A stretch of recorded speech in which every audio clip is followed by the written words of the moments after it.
manokana anao na tratran'ity andro lehibe androany ity dia ny fotoana tratraranao nitsingerin-taona nahateranao cœur qui bat karakara surprise ohatr'izao dia androany nanomana manokana izao surprise zao anao Karina dia tsy izay izany fa i maman fa eo ihany koa i tonton taty cousine cousin joary kely tsy manadino izy rehetra niara-mifarivana tamin'ny fikarakarana izao surprise zao ilazana izy ireo aminao fa ianao ilay zanaka tena tiany izy ireo ianao ilay raha vavy ianao ilay anabavy tena mamy ianao ilay zanaka sombiniainy tsy ho voasolo be fandeferana olona tsopo be fiantrana miara-monina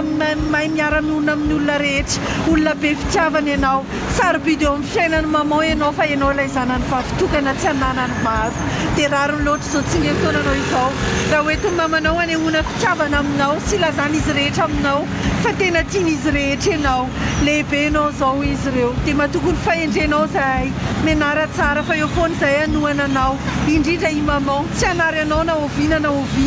anohana anao hatramin'ny farany dia bisou mamy be dia izany fitiavana lehibe izany no entiny izy ireo miaraabanao androany milaza aminao androany fa tena tiany izy ireo loatra ianao dia izany no antony zao surprise zao ilay vavy-tokana tsy voasolo dia bon anniversaire à toi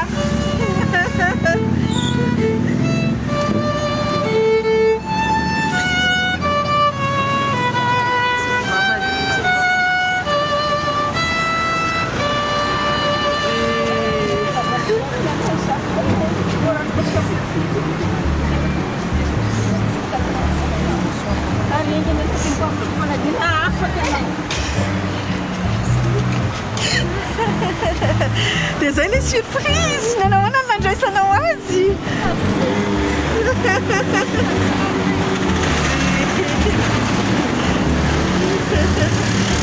sao dia misy hafatra kely mba tianao tenena amin'izy rehetra mba alohanan'izany fitiavana be izany